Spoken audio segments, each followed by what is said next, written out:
A continuación, se dirige a ustedes el presidente del Grupo Bolívar, Miguel Cortés Cotal.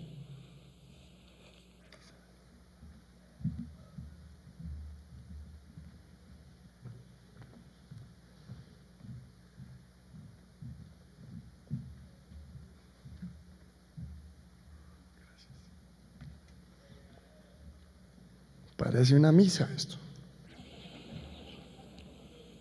Amén. Muy calladitos los veo a todos.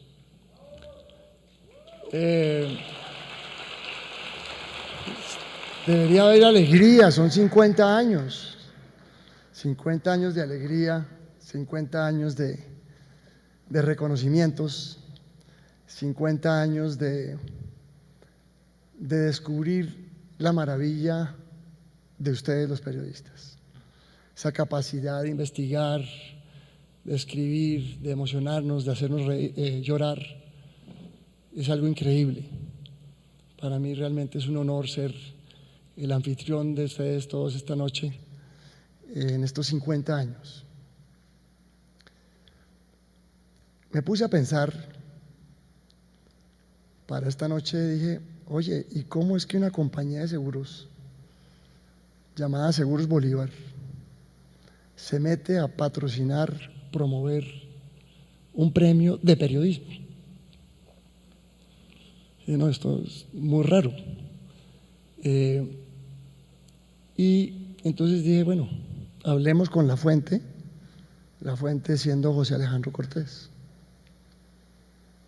Pero antes de eso, se me olvidó darle saludos a las personas importantes aquí del jurado, entonces voy a hacer una pausa del cuento. Señores miembros del jurado, presidente del jurado José Navia, miembros del jurado Marisol Cano, Patricia Gómez, Juan Camilo Maldonado Sen, John Otis, León Darío Peláez y Sandra Sánchez, que nos acompaña a distancia. También los miembros del comité que evalúa el libro periodístico, que en su 6ª edición, Carmen Millán, Fernando Ramírez y Yolanda Reyes. Estimado José Alejandro Cortés, presidente de la Junta del Grupo Bolívar, señor Fernando Cortés Macalister, director ejecutivo de la Fundación Bolívar de Vivienda, señora Silvia Martínez de Narváez, directora del Premio Nacional de Periodismo Simón Bolívar. Señoras y señores, muchas gracias a todos ustedes. Se me olvidó mencionar los más importantes, los ganadores del Premio Nacional de Periodismo. Bienvenidos todos. Entonces me puse a reflexionar y dije, ¿qué habría pasado en el 74 o 75 para que una compañía de seguros patrocine un premio de periodismo? Entonces, pues fui a la fuente, que es José Alejandro Cortés, y le dije, oye, José Alejo, papi, ¿esto qué? ¿Cómo funciona? Y entonces empezó a contar unos cuentos, y yo dije, no, momentico. Esto está muy sabroso, volvámonos a reunir en unas semanas y hagamos una grabación, porque quiero que la gente escuche esta conversada. Entonces aquí escuchamos la conversada, la entrevista con José Alejo.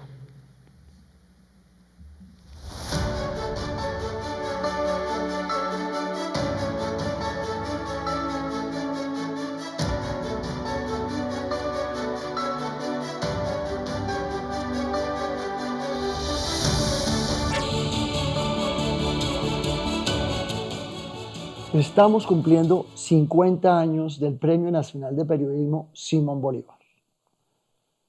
Así es, y aquí estoy con José Alejandro Cortés, creador en su momento del premio. Tú y con Ivonne Nichols crearon el premio hace 50 años. ¿Por qué se crea el premio? ¿Qué estaba pasando en 1974, 1975 en Colombia? ¿De dónde viene la idea? ¿Por qué se crea? ¿Cómo fue todo eso? La característica del medio ambiente, digámoslo así, era la de que las compañías de seguros tenían una imagen muy pobre. Algunas de las compañías no pagaban, se demoraban en pagar los accidentes, las Los obligaciones que tenían, los siniestros. Y por otro lado, era muy frecuente encontrar que diferentes empresas reconocidas nacionalmente apoyaran equipos de fútbol, el ciclismo, el plan de novela de la Exxon, etc. Y entonces a nosotros se nos ocurrió que era importante ofrecer un premio también. Como la imagen de la compañía de seguros no era tan buena, decidimos, y no nos podíamos poner de acuerdo entre las compañías, decidimos apoyar un programa que fuera nacional e importante. Le pedimos a Ivonne Nichols, recién vinculadas a la compañía, que nos hiciera una sugerencia. Ivonne Nichols habló con algunos de sus periodistas amigos, particularmente Ernesto Rodríguez, y Ernesto le sugirió que hiciéramos algo similar al Pulitzer americano. Ella le pidió todos los detalles, me los trajo y yo le llevé la idea de un premio a la Junta Directiva de Seguros Bolívar. La Junta me apoyó. Eso fueron 2 años antes de la entrega del primer año. O sea, se crea la idea en el 75, pero la primera entrega fue en el 76. Realmente fue en el 74. La idea, empezaste a madurar la idea en el 74. Sí, exactamente. Y ya en el 75 ya se coordina la idea y en la primera entrega fue en el 76. Fue en el 76. Se logró, Ivonne logró hablar con el presidente Alfonso López Miquelsen, y a él le pareció también que era una idea muy buena la de apoyar el periodismo, que se trataría de un periodismo independiente. Los ganadores de los diferentes premios serían elegidos por un jurado totalmente independiente, y desde el primer momento dijimos, ese no es un premio en que nosotros queremos poner nuestro nombre directamente. O sea, no era promover el nombre de Bolívar con el premio, sino promover el premio de los cuales Bolívar solo era el patrocinador. Solo era el patrocinador, como una idea interesante para la Junta. Y así lo propusimos. Se nombró un jurado independiente en el sentido de que todos eran personajes muy vinculados al tema de la cultura. Y ese primer jurado nombró a Roberto García Peña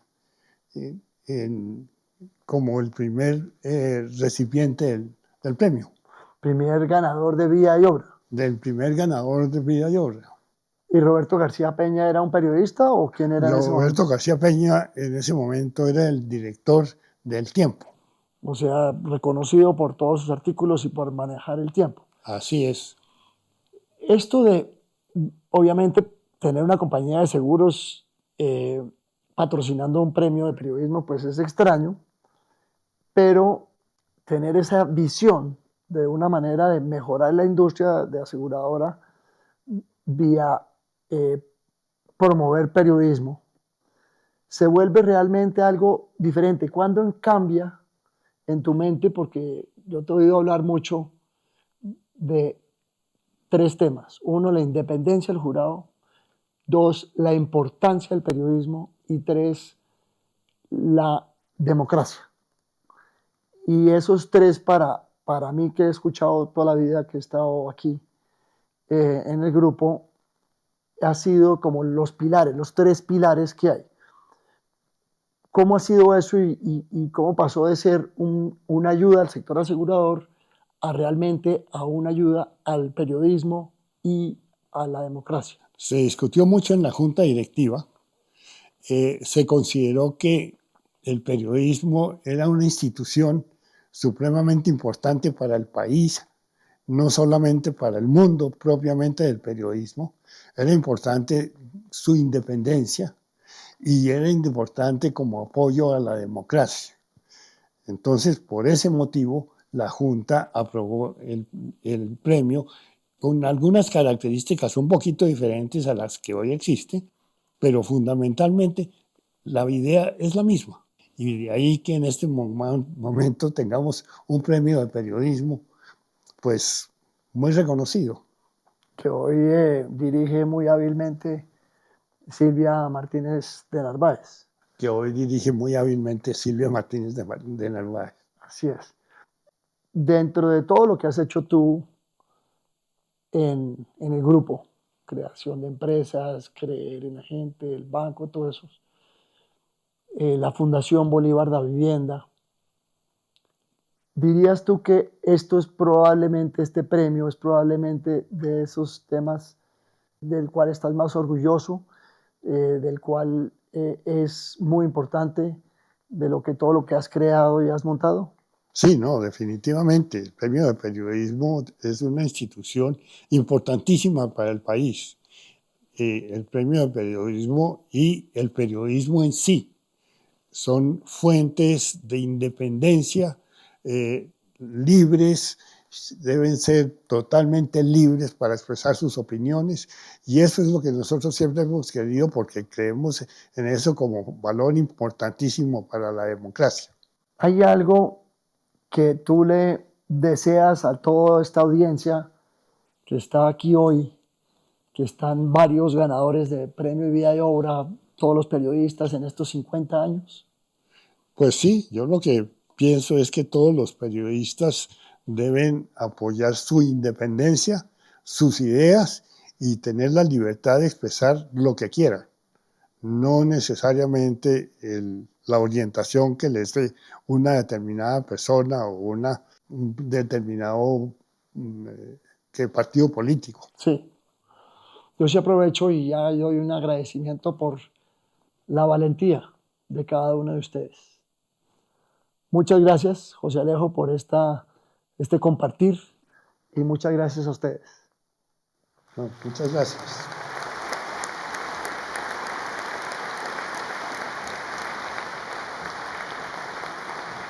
Ahí está el doctor José Alejandro Cortés, a su izquierda. Un aplauso.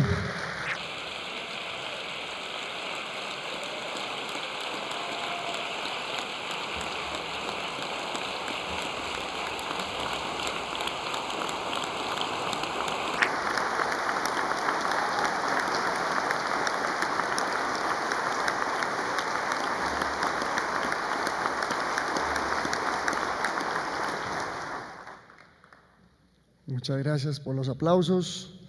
Él no quería hacerse aquí con nosotros. Como menciona José Alejo, el primer Vida y Obra fue para Roberto García Peña. Ahora veamos este corto video en memoria de los 49 Vida y Obras que los jurados han escogido en los últimos años. El 50 pues será esta noche, o las 50. Entonces veamos este corto video.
Esta noche nos acompañan 14 de estos honorables ganadores de Vida y Obra.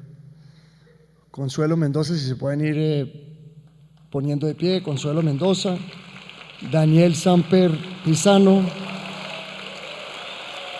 Darío Arismendi,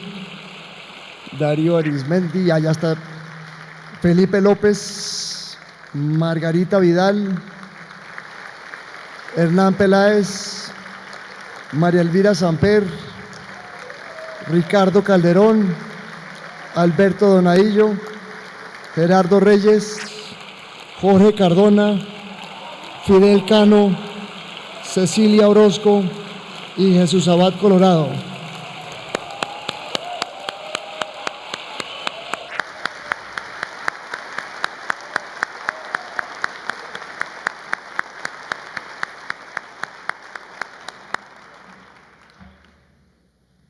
Gracias por enseñarnos, darnos lecciones y ser esos líderes que todos queremos ser.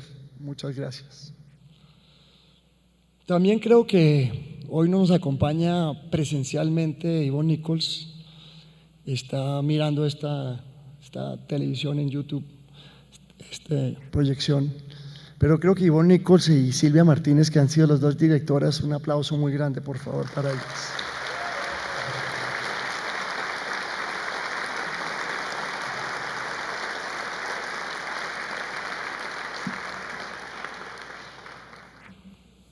Uno de los protagonistas, o muchos de los protagonistas de este premio y el éxito del premio son los jurados.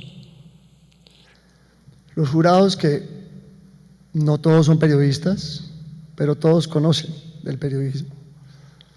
Los jurados que han deliberado y trabajado fuertemente.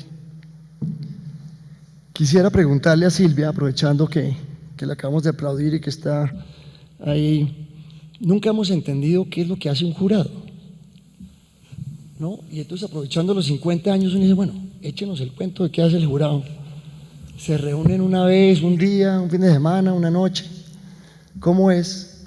Porque sí, al principio, en el primer premio, pudo haber habido, no sé, 100 propuestas, pero hoy en día son más de 1000. Antes llegaban en carretilla todos los trabajos que eran en papel y Silvia lo volvió digital y más fácil para el jurado.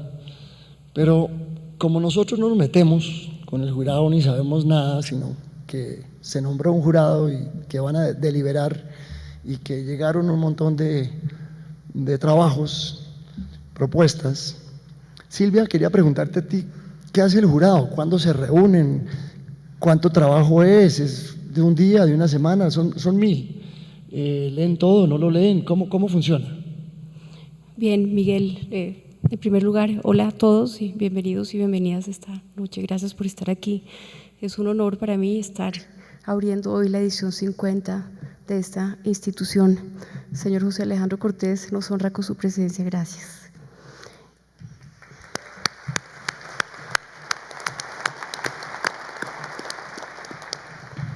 A Miguel Cortés y a Fernando Cortés, quien está también ahí, antes de responder la pregunta sobre el jurado, les agradezco la independencia de la que soy testigo cada año desde 2012.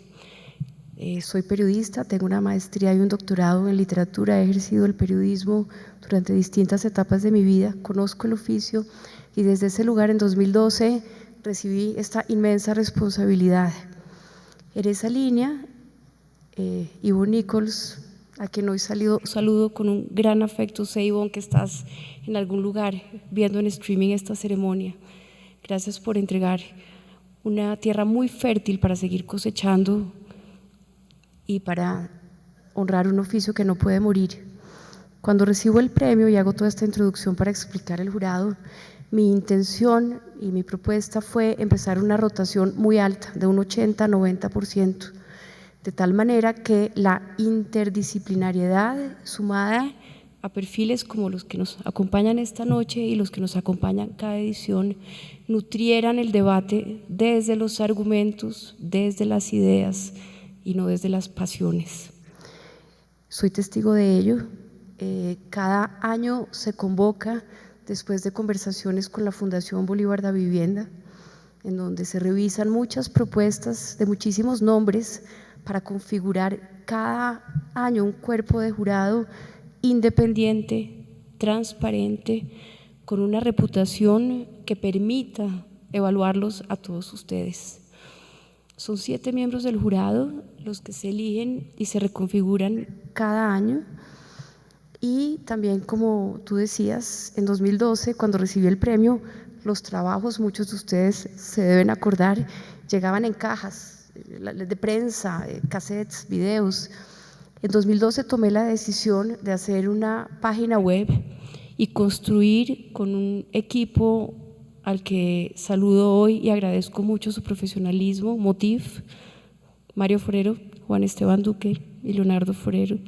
Gracias, porque con ustedes hemos construido una plataforma en la que mi intención era que desde cualquier lugar de Colombia, cualquier individuo pudiera inscribir su trabajo. Este es el Premio Nacional de Periodismo, aquí no hay jerarquías, aquí hay país, aquí no hay jerarquías de ninguna índole. En esa línea, convertir la plataforma en un espacio transversal, en donde, como digo, se necesita un buen internet para escribir los trabajos. Un poco desde mi rigor académico, que confieso que me gusta, escribo las bases cada año con mucha agudeza, de tal manera que los participantes entiendan qué se define por cada género, qué valora el jurado y puedan ingresar los mismos participantes a inscribir el trabajo en la plataforma. Ahí también hago unas preguntas pertinentes porque desde mi dirección no quiero que haya un prejurado, son ellos, después ustedes sabrán un poco más, quienes ven, leen y oyen más de 1000 trabajos cada año. Entonces, ¿cómo pasa eso? Porque como tú dices, Miguel, es una cantidad de trabajo exorbitante y desde la conceptualización del premio siempre he sido muy firme en que cada uno de los más de 1000 trabajos que llegan debe ser revisados por el jurado. ¿Cómo lo hacemos? Se inscriben en la página web premiosimonbolivar.com, abre la convocatoria en marzo y en ese momento aprovecho también para agradecerle a otro miembro de este gran equipo que es Magali Vega. Magali, ¿estás por ahí? Magali es filósofa, candidata a doctora en filosofía de la Universidad Nacional. Es una persona a quien conozco hace muchos años porque me hizo los anexos de la tesis de doctorado y es la persona que desde el lugar que le corresponde hace una prerevisión de todos los trabajos inscritos para evaluar que cada uno cumpla con las reglas básicas y pasárselos al jurado. En esa línea, todos estos trabajos que entran a concursar quedan en una plataforma en donde tenemos 2 reuniones presenciales de 4 días al año. Una primera reunión en marzo, 4 días intensos en donde yo estoy ahí desde la orilla del premio, ellos están como jurado, no tengo voz y voto y me mantengo firme en mi neutralidad, yo simplemente acompaño desde las bases. Ahí ellos y ellas y ellas, aquí tenemos hoy a Zen, Juan Camilo, revisan todo el material in situ y en esos 4 días queda premiado o empieza a quedar premiado audio, que antes se denominaba radio. En un segundo bloque presencial in situ se evalúa video, 4 días intensos también, de 9 de la mañana a 10 de la noche, realmente no nos detenemos ni un minuto, no hay tiempo y tampoco me interesa que haya tiempo para otras cosas porque tenemos que revisar los trabajos y deliberar y premiar o declarar desierto. Entonces en estos 2 bloques se evalúa audio y video, que es lo que ustedes inscriben. Magali Vega proyecta la pregunta que ustedes responden, la sinopsis y se va pasando trabajo por trabajo. Esos son los bloques presenciales. Y durante el año, texto se distribuye aleatoriamente. El ingeniero de sistemas del premio, acompañado por Motif, distribuye los trabajos en duplas para que haya 4 ojos, porque hay una tal cantidad de trabajos que sería inviable que todos los evaluaran. Entonces, cada 2 personas revisan un trabajo y cada 15 días tenemos un encuentro de 4 horas virtual en donde ellos ya han llevado una bolsa a los finalistas. Yo abro la deliberación, repito, virtual. ¿Por qué virtual? Porque eso me ha permitido convocar voces desde otros lugares de Colombia. He tenido voces muy interesantes que considero deben participar como jurados, incluso si no pueden estar presencialmente, y si yo exigiera presencialidad, eso no se podría. Entonces, la virtualidad permite una eficiencia en los tiempos, permite un foco en lo que estamos haciendo y naturalmente la disciplina y el compromiso de un cuerpo de jurado maravilloso cada año también permite llegar a este momento con lo que tenemos que llegar. Nos encontramos cada 15 días, se evalúan las distintas categorías de texto, se recorren los finalistas, ellos deliberan, entre ellos conversan, cuando haya preguntas pertinentes solamente a las bases, de resto yo no me pronuncio, yo estoy ahí para responder. Y caricatura y fotoperiodismo también es revisado desde la página web del premio. En esa línea, y para resumir y no alargarme, esa es la manera como procedemos. En cuanto al jurado, no sé, Miguel, si respondí tu pregunta. Sí. ¿Cuántas categorías son? Tenemos las siguientes categorías. El Gran Premio a la Vida y Obra de un Periodista y el Periodista del Año son los 2 premios que postula el jurado cada año. Aquí también hay algo interesante y es que desde mi lugar y como he decidido reconfigurar el jurado cada año, cada cuerpo de jurado de cada edición es autónomo y los nombres que se postulan en una edición anterior no se traen a la edición siguiente. Eso ha permitido que se refresquen las voces y se refresquen las postulaciones y que para cada edición haya una gran sorpresa frente a quien recibe el premio Vida y Obra, que como les digo es postulado, los nombres son postulados por ellos y empezamos con esas conversaciones desde el principio, desde la primera reunión virtual. Ellos empiezan a postular nombres, ellos, ellas y ellas empiezan a postular nombres y a plantear una lista que se va depurando con el tiempo. Esa lista naturalmente es interna al premio. ¿Cuántas categorías son? Y las categorías son entrevista, crónica, reportaje, crítica, humor, opinión y análisis, por ahí Magali, noticia, periodismo investigativo y multimedia. Esas son las categorías, Miguel. Y también, no sé si quieras que comentes sobre los premios, sobre los estímulos al periodismo universitario. ¿Y son cuántos premios? ¿Cuántos premios entregamos? ¿Cuántas personas, o sea, no personas, sino cuántos entregamos? ¿Este año? Sí. Este año entregamos, Magali, ¿cuántos, por favor? 30. 28 premios. 28. En 28 premios. En los premios del trabajo periodístico, el libro periodístico es otro territorio. Sí, ok.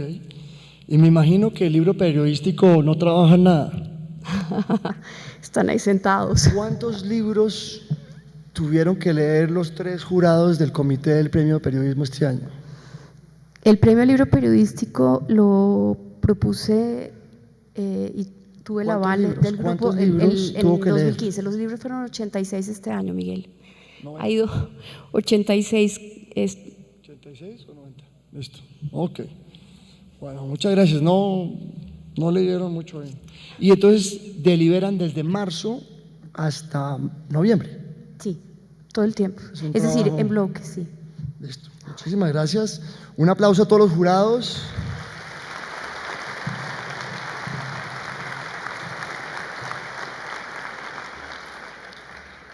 Cuando nos propusimos celebrar estos 50 años, sabíamos que no podíamos hacerlo mirando únicamente hacia atrás.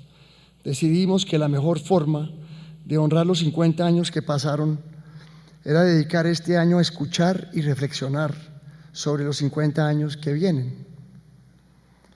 Con ese espíritu emprendimos una gira nacional, donde no fue Silvia, porque ella está en el premio en sí, sino fuimos los patrocinadores del Grupo Bolívar, a una gira nacional. Decidimos que el sitio para hacerlo era en las universidades, porque en las universidades es donde está la comunicación social y periodismo, donde nace ese joven con todos los sueños e ilusiones a ser periodista. Fuimos a estuvimos en Manizales, Medellín, Barranquilla, Cali, Bucaramanga y finalmente en Bogotá. En Bogotá estuvimos en 2 universidades. Quisimos propiciar un diálogo franco de la voz de la experiencia, invitando a ganadores de vida y obra, y en esos nos acompañaron Ricardo Calderón, Darío Arizmendi, Jorge Cardona, María Elvira Samper, Alberto Donadillo y Fidel Cano. Combinar eso con la visión fresca de las nuevas generaciones. Entonces, ¿cómo funcionaba? 5 semanas antes de ir a una ciudad, convocábamos a los estudiantes para hacer un trabajo de reinventarse el periodismo y aprender innovación. Entonces, en 5 semanas empezamos a buscar. Ya cuando conseguíamos a las personas 2 semanas antes de la visita nuestra a la ciudad, se citaban y estaban con nosotros todo un día. Y en ese momento, en ese día, 2 semanas antes de que llegáramos a la ciudad, normalmente había entre 30 y 40 estudiantes. Si cada grupo era entre 3 y 4, entonces eran 10 grupos más o menos. Excepto en Bucaramanga, que se presentaron 122, se convocaron 122 y en Bogotá 80. ¿Cómo empezábamos? Entonces empezaba el día temprano enseñando la metodología ágil para desarrollar una solución real sobre un reto del periodismo. Solución que se debería presentar ese mismo día. Se daba una charla de un experto sobre el reto específico. Por ejemplo, diseñe una solución digital que permita verificar en tiempo real si la información en las redes sociales es real o no lo es. Ese es un ejemplo de un reto en una ciudad. Después, y el experto se hablaba sobre ese reto, les dábamos ejemplos de casos exitosos en el mundo que pudieran estar llegando a una solución de ese reto específico. Eso era ahorrarles el tiempo de investigación. Una vez ellos escuchaban eso y les sacábamos lo que llamamos los insights o los conceptos claves. De ahí se les enseñaba a hacer ideación. De la ideación pasábamos al prototipo, que se hacía con IA, porque la idea era crear algo, obviamente, aprovechando la innovación y la inteligencia artificial. Una vez su concepto y su idea y su manera de solucionar el reto estaba organizado, les enseñábamos a hacer un pitch, una presentación de 4 minutos, 5 minutos. Y al final del día hacían esa presentación, esos 10 grupos, 12, en el caso de Bucaramanga, pues fue bastante tarde en que terminaron. Y el jurado, se me olvidó decir, los estudiantes eran de diferentes universidades adicional a la que íbamos a ir. Entonces los estudiantes eran de 20 universidades diferentes. Fuimos a 6 ciudades, pero 20 universidades diferentes. El jurado, normalmente compuesto por profesores de las diferentes universidades, escogía los mejores 3 ideación realmente que fuera posible, que realmente fuera una idea que no era soñar que con la mente voy a saber si es o no es, sino algo palpable que se pudiera ejecutar y poner en marcha. Escogían los 3 mejores. Entonces, el día que yo llegaba, ¿qué pasaba? El día yo llegaba la noche anterior, por la mañana, a las 7:30 de la mañana, nos reuníamos con los periodistas de la ciudad, con algunos periodistas de la ciudad, más o menos unos 20, en Bogotá fueron unos 35. Teníamos un desayuno donde les hacía yo una entrevista muy sencilla, 2 preguntas. Para usted, periodista, ¿cuál es el problema más grande del periodismo en Colombia y en el mundo? Esa es la parte 1, difícil. Ser sucinto. Y 2, ¿qué solución podemos tener? La conversación en ese desayuno era siempre espectacular. Aprendí muchísimo. Ellos, entre ellos, aprendieron muchísimo. Después salíamos del desayuno, nos íbamos a un salón donde estaban los estudiantes de Comunicación Social y Periodismo, y ahí teníamos un panel, normalmente empezábamos con el panel con el invitado de vida y obra.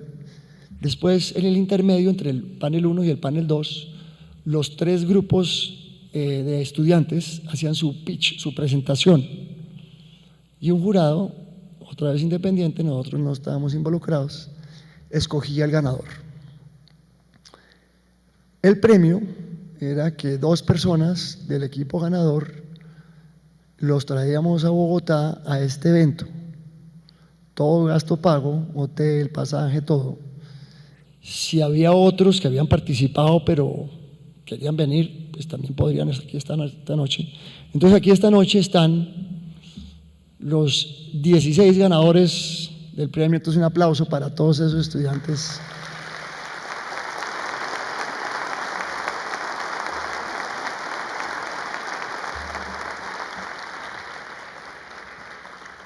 Quiero mostrarles un video sencillo de la gira. Celebrar 50 años del Premio de Periodismo Simón Bolívar es celebrar 50 años del cuidado de la democracia. Por eso, desde el Grupo Bolívar, decidimos celebrarlo en alianza con la Academia, por un futuro con objetividad e integridad. Es así como hemos venido celebrando estos 50 años por toda Colombia. Llevamos a cabo conversatorios en los que destacados académicos, junto a los ganadores de la categoría Vida y Obra, han compartido sus puntos de vista sobre el futuro y la relevancia del periodismo como pilar de la democracia. Realizamos hackatones con jóvenes en todo el país para buscar soluciones frente a los retos de este oficio desde la ética y el desarrollo tecnológico.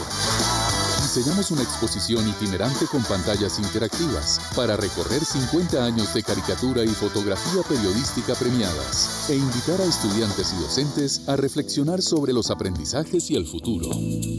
Así celebramos los 50 años del Premio Nacional de Periodismo Simón Bolívar, por un futuro con objetividad e integridad.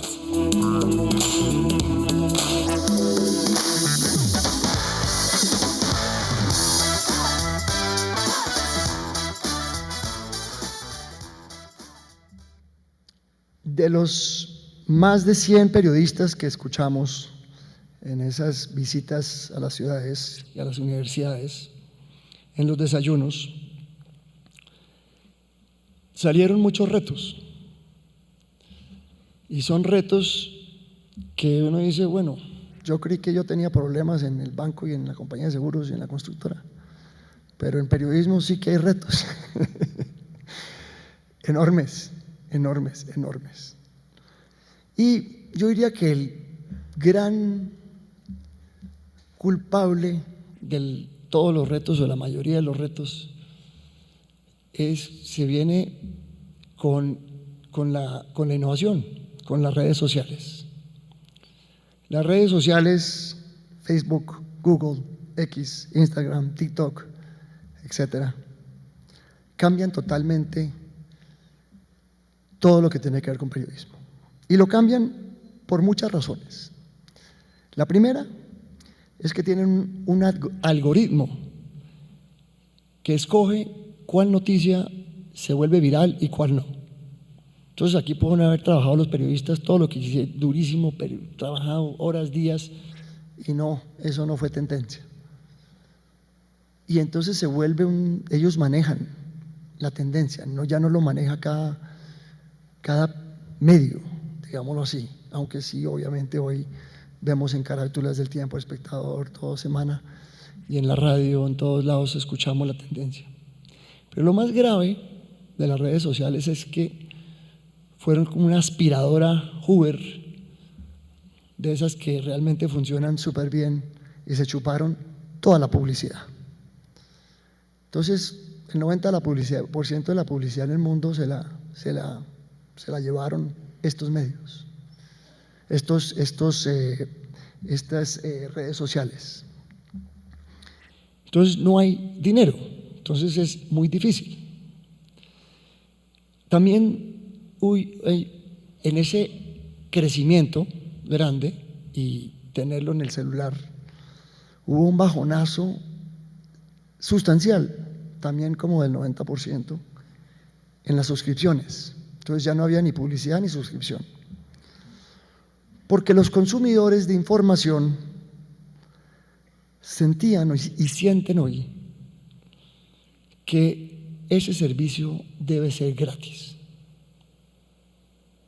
Y eso es gravísimo, porque tiene que haber un negocio para poder pagar a los periodistas, para que haya reportaje, para que haya investigación, y si no hay dinero, ni por suscripción, ni por publicidad, entonces ¿cómo sobrevivir?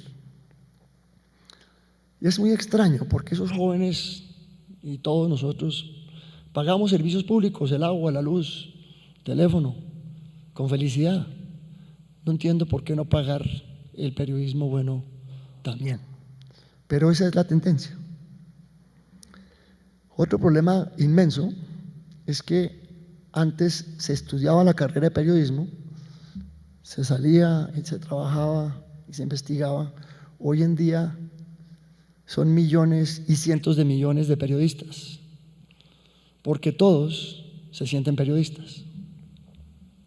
Nunca verifican una fuente y a raíz de eso se crea la desconfianza y se crea la desinformación, lo que llamamos el fake news, la falta de veracidad, en quién confiar. La tristeza más grande es que entre el 50 y el 60%, excepto en Japón, que tiende a ser más hacia el 25%,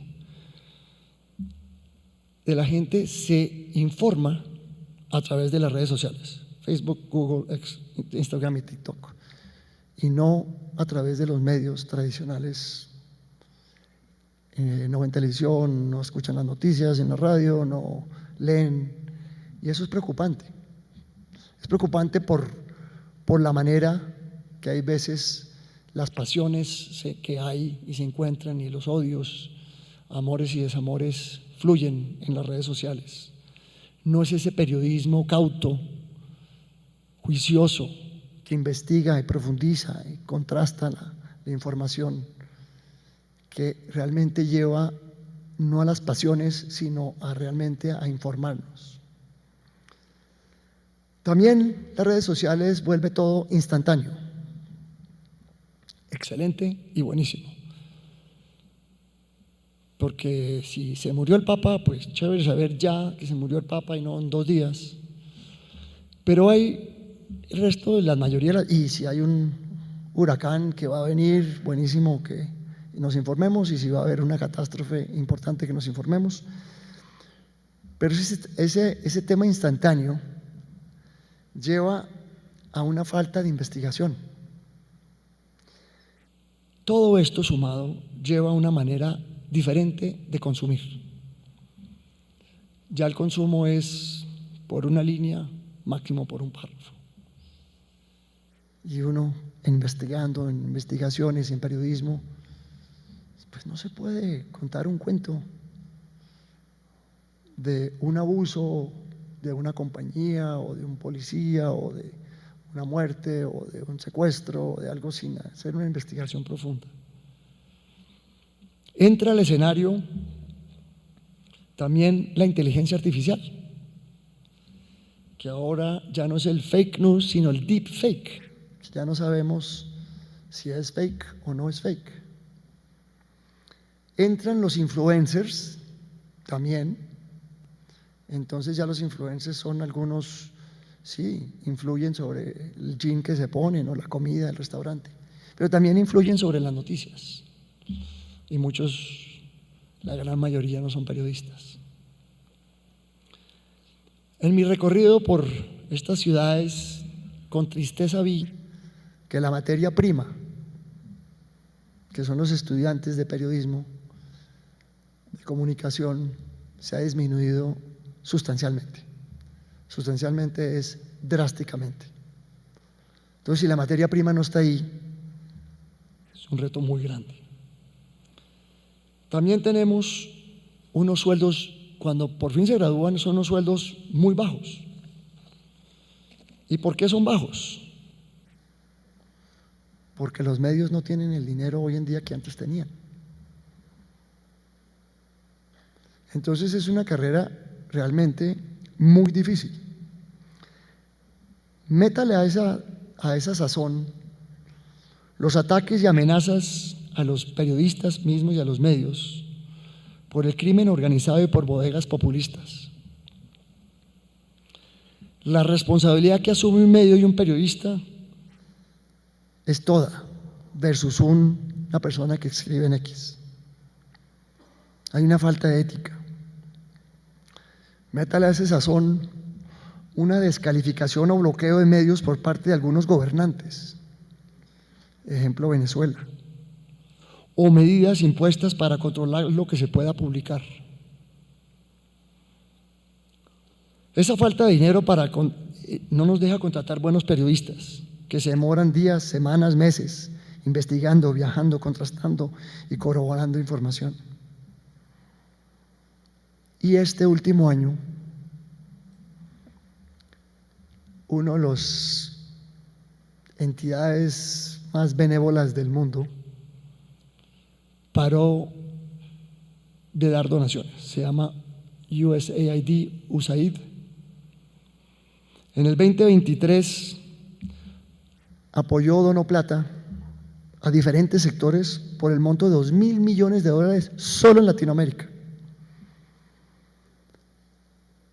En Colombia, muchos periódicos, medios independientes recibían dinero y ya no lo reciben. Entonces, no lo reciben por publicidad, no lo reciben por suscripción, no lo reciben por donaciones. Es un reto grande, un reto inmenso. Y a medida que yo iba viendo eso, yo decía, wow, estos señores, mujeres dedicados a este trabajo tan importante, como lo mencionó José Alejo, para la sobrevivencia del país. ¿Qué vamos a hacer? Entonces me gustaría proyectar, si pudiéramos, mi pantalla, el computador. Ahí, gracias. Entonces aquí hay unas cositas comentarios para reflexión. Jorge Cardona estuvo con nosotros. El poder del periodista es el poder del relato. Los periodistas son notarios de la historia, construyen relatos creíbles. Si desaparece esto, ¿cuál es nuestra historia? Adriana Villegas, docente de la Universidad de Manizales, también ganadora del premio 3 veces. La democracia tiene que ver con la posibilidad que uno como periodista tiene de facilitar la circulación de distintos discursos dentro de una sociedad. Alberto Donadillo, que ahí estuvo con nosotros en Bucaramanga, el periodismo es un servicio público, es el último fiscal de la sociedad, el último recurso. Eso es verdad. Es un servicio que nadie paga, pero es nuestro último fiscal. No solo del gobierno, no solo del Congreso y del Ejecutivo y del Judicial, sino de las empresas, que no saquen productos que hacen daño a los bebés, a los niños, a las casas, a los obreros. Es ese fiscal que nos cuida, que nos hace honestos, que nos mantiene responsables. Erika Fontalvo, la directora de Heraldo, existe acoso de autoritarismo y populismo en contra del periodista, aumentando por las redes sociales. María Elvira Samper, también ganadora de Premio Vida, que estuvo con nosotros en Cali. La inmediatez causa estragos porque todo el mundo tiene la presión de llegar primero. Eso es verdad. Alejandro Santos, director Prisa Medio, las logísticas del mercado van en contra del buen periodismo. Resumen de mis últimos 18 puntos. Vicky Perea, directora del País, el reto más importante que tenemos los medios de comunicación hoy es recuperar la confianza. Es interesante, porque los que están en redes sociales, que no son periodistas, destruyen la reputación de los periodistas. Absolutamente ridículo. Darío Arizmendi, que también estuvo con nosotros, hoy todo el mundo se siente periodista por las redes sociales. Marisol Cano, que está hoy con nosotros también, Premio Periodismo, que nos acompañó. Los valores fundamentales en los que se cimienta la ética del periodismo están intactos y tenemos que ser muy fieles a ellos. O sea, ahí vemos la verdadera periodista diciendo: esas personas en redes no van a dañar nuestro nombre, nosotros nos mantenemos intactos. Ricardo Garerón, también ganador de Vida y Obra, y también nos acompañó en la gira en una de las ciudades. Yo veo un cambio drástico. El trabajo colaborativo es el futuro del periodismo. Aquí ya se estamos volviendo propositivos y ese colaborativo es muy importante. Después de todas las reuniones que tuve con los periodistas, todos esos desayunos, todos estuvieron de acuerdo en un tema, en este. Tenemos que colaborar, tenemos que estar juntos, tenemos que construir, tenemos que innovar. María Paulina Baena, que es una periodista independiente hoy, pero fue co-creadora y expresentadora del formato de La Opinión La Puya. El futuro no se imagina solo, hay que escribirlo.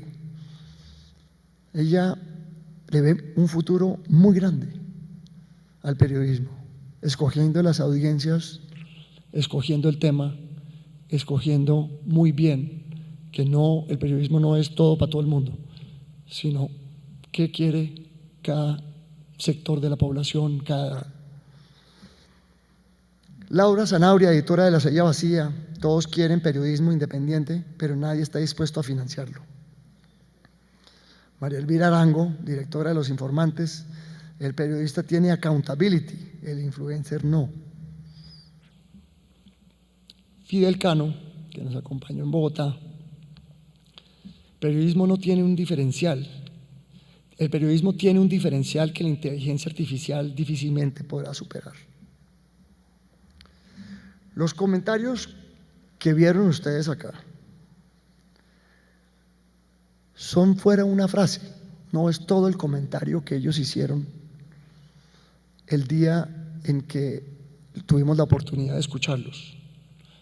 Fueron mucho más profundos esos comentarios. Durante la gira y en este momento que estamos cuestionando en Colombia y en el mundo la democracia y la imperfección de la democracia, siendo la más imperfecta, pero la más perfecta de todas. Llena de imperfecciones, pero la más perfecta. Empezamos a ver un mutualismo, llamémoslo así, una simbiosis. Una simbiosis que definimos nosotros como: sin periodismo no hay democracia y sin democracia no hay periodismo.